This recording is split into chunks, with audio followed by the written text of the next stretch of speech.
dans cette nouvelle vidéo. Aujourd'hui je vous retrouve pour une vidéo que j'avais très envie de faire puisqu'on va parler de deux choses que j'adore. La première c'est les challenges et la deuxième c'est les piles à lire. Je vous avais dit dans ma vidéo pâle de février que j'allais participer au challenge Romantasy de Nina Quill.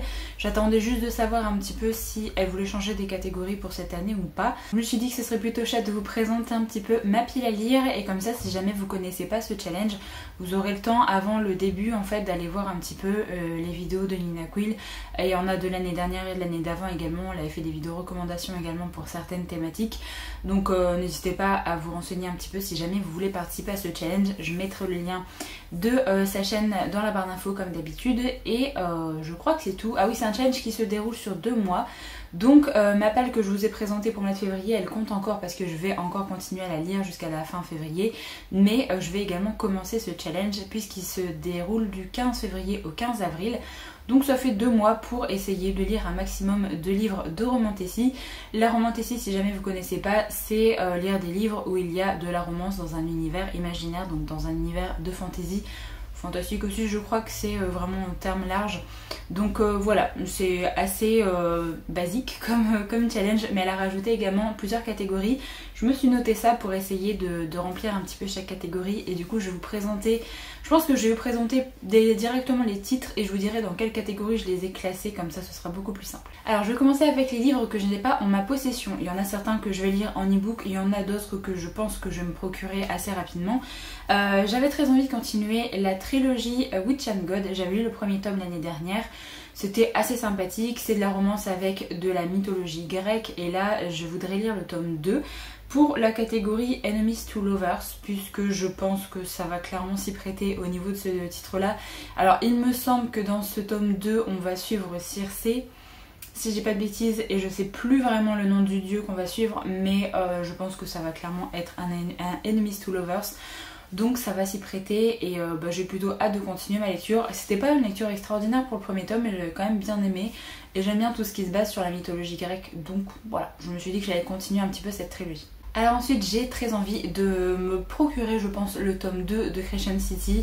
J'aimerais bien me le prendre assez rapidement pour continuer cette saga. J'avais lu le premier tome quand il était sorti directement, donc ça commence à dater un peu. Mais le tome 2 est dispo depuis fin 2022 si j'ai pas de bêtises et du coup j'aimerais bien le lire quand même assez rapidement. C'est une énorme briquette donc à chaque fois la motivation n'est jamais très présente pour sortir un peu ces livres là. Donc là je me suis dit que ce serait bien de l'inclure dans un challenge, comme ça donne envie de les sortir plus rapidement. Pour Crescent City je l'ai mis dans la catégorie créatures surnaturelles et également femmes badass. Puisque créature surnaturelle, vu qu'il y a des failles dans cette histoire, c'est plus un titre d'urban fantasy que de fantasy. Mais voilà, il y a des failles, il y a une fille extrêmement badass dans ce titre là, enfin dans le premier tome en tout cas. Je pense qu'elle va continuer de l'être dans la suite. J'ai très envie de lire un petit peu cette suite. J'ai vu pas mal de personnes dire à quel point cette fin était horrible pour l'attente du tome 3. Donc voilà, je m'attends un petit peu à être un peu frustrée quand même pour la fin de ce tome 2, mais j'ai quand même très hâte de lire. Un autre titre que je pense que je vais tester en numérique parce que j'ai très peur de me l'acheter et de ne pas l'aimer, puisque j'ai pas vu des avis très élogieux dessus. C'est Un pacte avec le roi elfe, donc c'est le premier tome d'une saga et j'ai pas vu de très bons avis tourner depuis sa sortie. Pourtant j'adore la couverture, donc franchement j'ai hésité à me le prendre en version papier, mais je me suis dit que j'allais plutôt être raisonnable et essayer de le lire en e-book d'abord, et si jamais j'adore et que je veux continuer la saga, je me le prendrai en version papier. Mais j'ai tellement pas vu de très bons avis dessus que voilà. Alors pour ce qui est de l'histoire, j'en sais pas grand chose, je crois juste qu'il y a les elfes et les humains qui sont un peu séparés, qui tentent de vivre, enfin de cohabiter, mais pour que cette cohabitation reste comme elle est, il me semble que les humains doivent envoyer une fille pour qu'elle se marie avec le roi elfe tous les je sais pas combien d'années. Un pitch assez basique, mais voilà, je crois que c'est à peu près tout. Je sais pas s'il y aura une romance Enemies to Lovers dedans, donc je l'ai pas mis dans cette catégorie. J'ai mis pour la catégorie créatures surnaturelles, comme ça me fera 2 trucs différents. Et je crois que c'est tout. Je crois que je l'ai mis que pour ça. Alors après, ça pourrait rentrer dans belle couverture également, parce que la couverture je la trouve vraiment magnifique. Donc voilà, j'avais très envie de tenter et celui-là vraiment, je vais voir ce que ça donne. Si jamais ça me plaît pas, j'arrêterai assez vite peut-être ma lecture. Mais j'avais envie de tenter quand même parce qu'il m'intrigue beaucoup. Le dernier titre que j'ai pas en ma possession, mais j'hésite à l'acheter, mais du coup j'ai vu tellement de bons avis que ça m'incite quand même à découvrir cette histoire, mais je pense que je vais attendre de le découvrir peut-être en numérique ou en audio. Alors j'ai vu pas mal de personnes dire que l'audio était dispo sur Nextory, peut-être que je me prendrai du coup la période d'essai gratuite avec les codes de beaucoup d'influenceuses qui ont fait un partenariat avec Nextory pour justement découvrir un petit peu ce titre là. Il me semble que Nina Quill également elle a le code promo. Donc voilà, si jamais, je pense que je découvrirai peut-être en audio. Une romance dans un univers de fantasy, forcément, qui reprend le mythe de Midas, il me semble.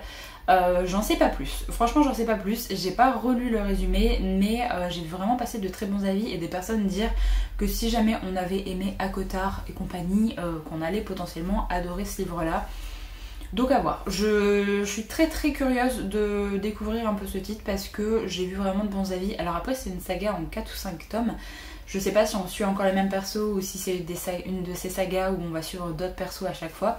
Mais en tout cas ça me tente bien, donc je pense que je me laisserai tenter soit par la version numérique soit par la version audio, et si jamais j'aime bien, je me prendrai le tome en papier pour continuer la saga. Ensuite je me suis sortie du coup des livres en papier parce que quand même il faut que je sorte des livres que j'ai dans ma palle. Alors j'ai fait des petits achats pour ce début du mois de février, je ne vous ai pas encore présenté du coup dans un book haul. Je me suis pris le tome 1.5 de la série Sorcery of Thorn, donc qui est Mysteries of Thorn Manor de Margaret Rogerson. Je l'ai pris en VO, il va sortir en français dans quelques mois, 1 ou 2 mois je crois. Alors par contre, je sais pas si on va faire une très jolie édition ou pas, mais j'ai vu le prix qui était prévu à 20 €. Je me suis dit bon, moi je vais pas payer ce prix là, parce que clairement il fait 180 pages. 180 pages avec un tout petit format, vraiment il est format, même pas livre de poche, vraiment, je sais pas, un format vraiment carré. Donc si jamais vous lisez en VO, n'hésitez pas à vous le prendre en VO parce que je trouve que le prix est abusé en français. Peut-être qu'ils vont faire une version vraiment collector, illustrée, j'en sais rien, mais je trouve que 20 € quand même c'est cher. Donc bref, j'ai très hâte de continuer à découvrir un petit peu l'univers de Sorcery of Thorn parce que j'avais beaucoup aimé Elisabeth, Nathaniel et Silas, donc j'ai très hâte de continuer à suivre ces persos. Et je sais pas trop dans quoi on va partir, juste une petite histoire je crois. J'ai pas trop envie de vous lire les résumés parce que j'ai peur que ça spoil du coup le premier tome, mais je suis très très curieuse de lire cette suite. En plus j'adore vraiment ce format. Alors j'ai pris moi le format fluffy parce que c'est ce que je préfère. Et en fait la couverture, je sais pas si vous allez voir, mais en gros on dirait qu'elle est métallisée. Ça fait vraiment un effet très très sympa. Donc voilà, je suis vraiment curieuse de lire ce tome 1.5 et du coup ça va aller dans la catégorie lire un titre en anglais ou traduit de l'anglais, donc vu que je vais lire en VO, voilà. Et je crois que je l'ai mis que dans celui-là pour ce titre là parce qu'il aurait pu rentrer dans Belle Couverture aussi, mais du coup j'ai mis Guild, je vous l'ai pas dit, mais je l'ai mis dans Belle Couverture parce que j'aime bien la couve et voilà, je me suis dit que ça pouvait rentrer dedans, celui-là pareil peut rentrer dans Belle Couverture aussi. Alors ensuite je me suis pris un titre qui vient de sortir en français, mais malheureusement je suis absolument pas fan de la couverture en français. Ils ont choisi la couve, je sais plus si c'est la couverture allemande ou pas, mais ça me plaît pas du tout, donc j'ai préféré partir sur la version anglophone avec le titre Twin Crowns de Catherine Doyle et Catherine Weber. Donc moi qui est sorti chez Electric Monkey, j'adore beaucoup trop cette couverture, je suis une fan absolue des illustrations de Charlie Bowater, je la suis sur Instagram et j'adore vraiment ce qu'elle fait, c'est tout shiny, c'est shiny aussi sur le côté, j'aime vraiment beaucoup trop. Vous avez l'illustration qui est répétée en plus à l'intérieur, vous avez une map, du coup c'est bien pour la catégorie justement où il faut lire un titre avec une carte, donc voilà. Par contre il est énorme, il fait 500 pages, je pensais pas qu'il était si gros. Donc voilà, j'ai très hâte de lire ce livre là, il me semble que c'est qu'une duologie si j'ai pas de bêtises, et en plus le tome 2 va sortir dans ce format là très bientôt, donc comme ça si j'aime bien je pourrais enchaîner avec cette série et la terminer aussi.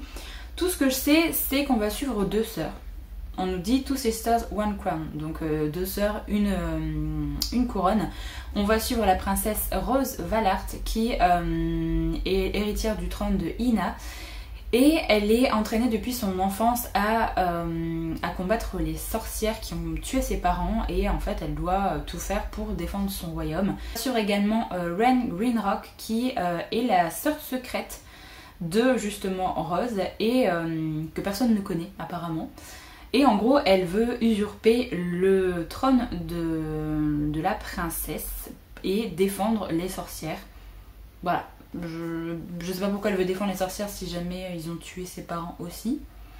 On verra bien, en tout cas c'est une bataille entre deux sœurs pour un trône, je pense que ça peut être très très chouette. J'ai vu que c'était un coup de cœur pour Nina Quill, donc je l'ai mis dans la catégorie justement fave d'un booktuber ou booktubeuse. Voilà, ça pourrait passer dans la catégorie belle couverture également.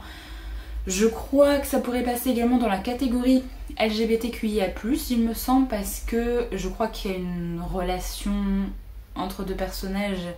Je sais plus, j'ai peur de dire des bêtises, mais je crois qu'il y a une relation entre deux femmes ou deux hommes, je sais plus. Ah, je sais plus. Mais du coup, il me semble que ça peut passer dans cette catégorie aussi. J'ai beaucoup trop hâte. Franchement, j'adore cette couverture. Je suis très très amoureuse des illustrations de Charlie Bowater parce que c'est la même qui a fait cette illustration là aussi. Donc voilà, j'ai hâte de découvrir ces titres. Alors ensuite, je me suis sorti Les Immortels de Namina Forna. Pareil, je ne vous l'ai pas encore présenté dans un book haul parce que c'est un titre qui rejoint ma pile à lire en début février. Je l'ai mis pour la catégorie de lire un livre où il y a, alors soit c'est l'auteur, l'autrice, ou où il y a des persos de couleur dans le livre.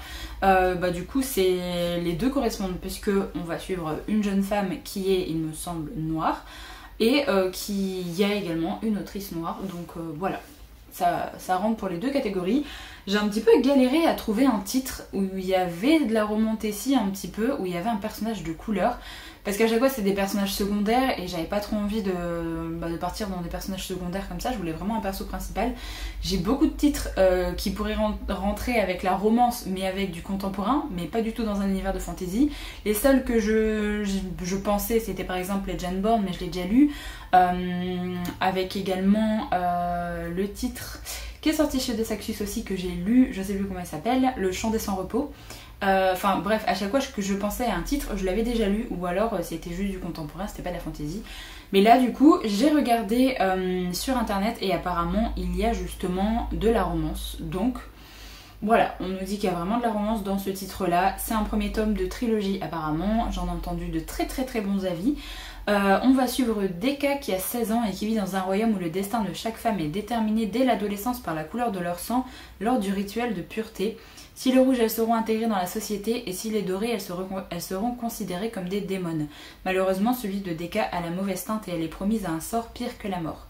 Emprisonnée, elle reçoit la visite d'une mystérieuse femme qui lui lance un ultimatum, rester dans son village et se soumettre à sa destinée ou partir se battre pour l'empereur auprès de guerrières comme elle, les Alakis, des quasi-immortels aux dons rares, les seuls capables de stopper la terrible menace qui pèse sur le royaume.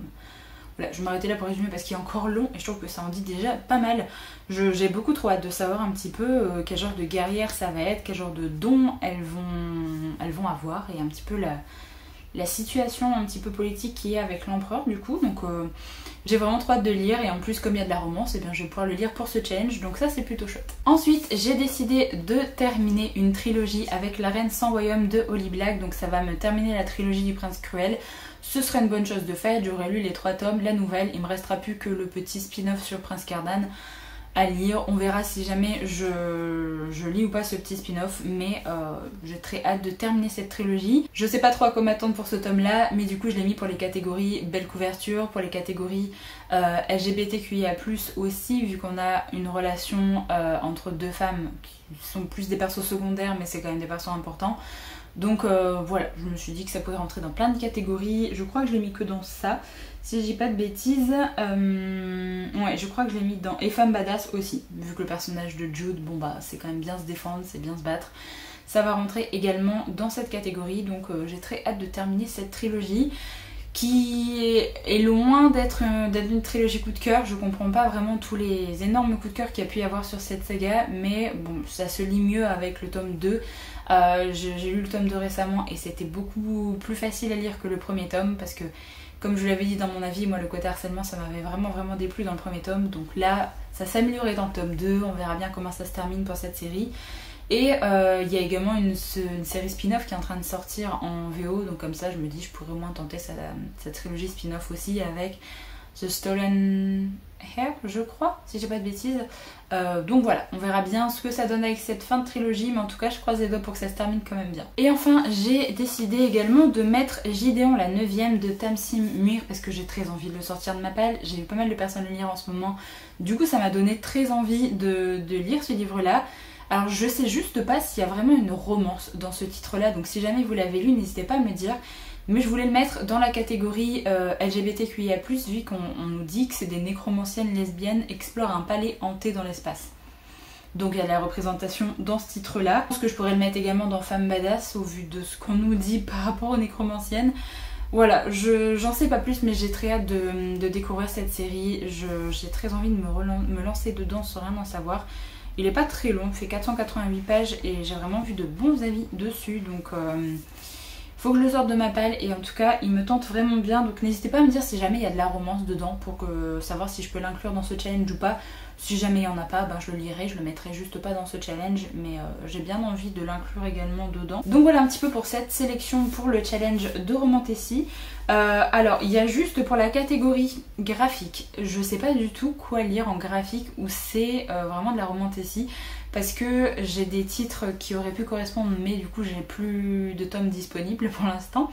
Donc n'hésitez pas à me faire des recommandations de graphiques justement où vous avez de la romance dans un univers de fantasy ou fantastique. Si jamais vous avez des recos à me faire, je serais vraiment contente d'en avoir parce que vraiment là je sèche vraiment beaucoup pour cette catégorie. Sinon bah du coup j'ai bien rempli toutes les catégories avec Enemies to Lovers, créatures naturelles, cartes. Mon graphique pour l'instant non. Femme badass, auteur ou perso de couleur, LGBTQIA+, belle couverture, en anglais ou traduit l'anglais, et femmes d'un booktubeur ou booktubeuse. Donc j'ai rempli toutes les catégories. On va voir si j'arrive à lire tout ce que je vous ai présenté. Mais comme c'est un challenge qui dure 2 mois, j'ai quand même vachement le temps de voir venir aussi. Donc je pense que... normalement j'aurai le temps de lire tout ça et j'aurai le temps également d'avancer dans ma petite pile à lire de février pour lire les petits livres. J'ai déjà bien avancé à l'heure où je vous tourne cette vidéo. Donc je pense que je vais bien continuer pour la fin du mois de février pour essayer de descendre cette pile à lire. Donc voilà pour cette petite sélection pour ma participation pour le challenge Romantasy de Nina Quill. N'hésitez pas à me dire si jamais vous comptez y participer et quelle est un petit peu votre pile à lire. Je vous mettrai du coup les liens de sa chaîne en barre d'infos si jamais vous voulez aller voir. Normalement elle va faire une vidéo je crois pour présenter sa palle etc. Donc si jamais vous voulez aller voir un petit peu ça, n'hésitez pas. Et je sais également que sur Instagram, elle a fait des templates si jamais vous voulez participer uniquement sur Insta. Vous voulez avoir des petits templates à remplir et à cocher à chaque fois que vous lisez un livre, ça peut être très sympa.